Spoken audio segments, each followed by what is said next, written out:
October 2019, heads of state and celebrities mingled. It was all handshakes and congratulations, with not a face mask in sight. The two-day Global Fund pledging event in Lyon raised $14 billion to fight tuberculosis, malaria and HIV. Uganda is one country that receives aid from the Global Fund. It's a nation with a high disease burden, and the number of people living with HIV is estimated at more than 1 million.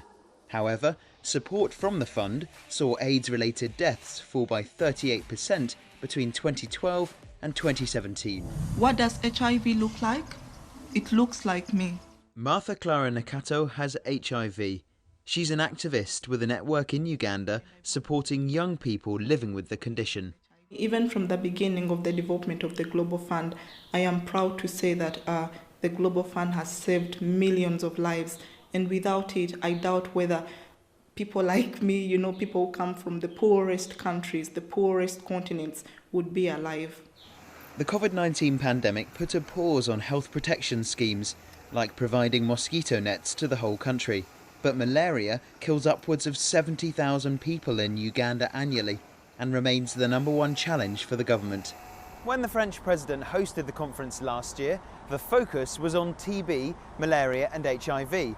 But the coronavirus outbreak has seen wealthy Western nations divert their attention to their new health issues at home. For the Global Fund, the major financial issue is not that countries might default on pledges, it is that even more cash is needed to fight 2020's unprecedented pandemic. What is a little more of an issue, I would say, is that more money than the $14 billion is going to be necessary in order to help countries fight COVID-19. So that is one of the issues which I suppose we are all mobilized, is to find additional money in the context of the COVID-19 pandemic. The coronavirus has created a new worldwide problem and a challenge for global health actors, trying to balance combating the pandemic and continuing to work on eradicating the well-known and well-established diseases. Ross Cullen, CGTN, Paris.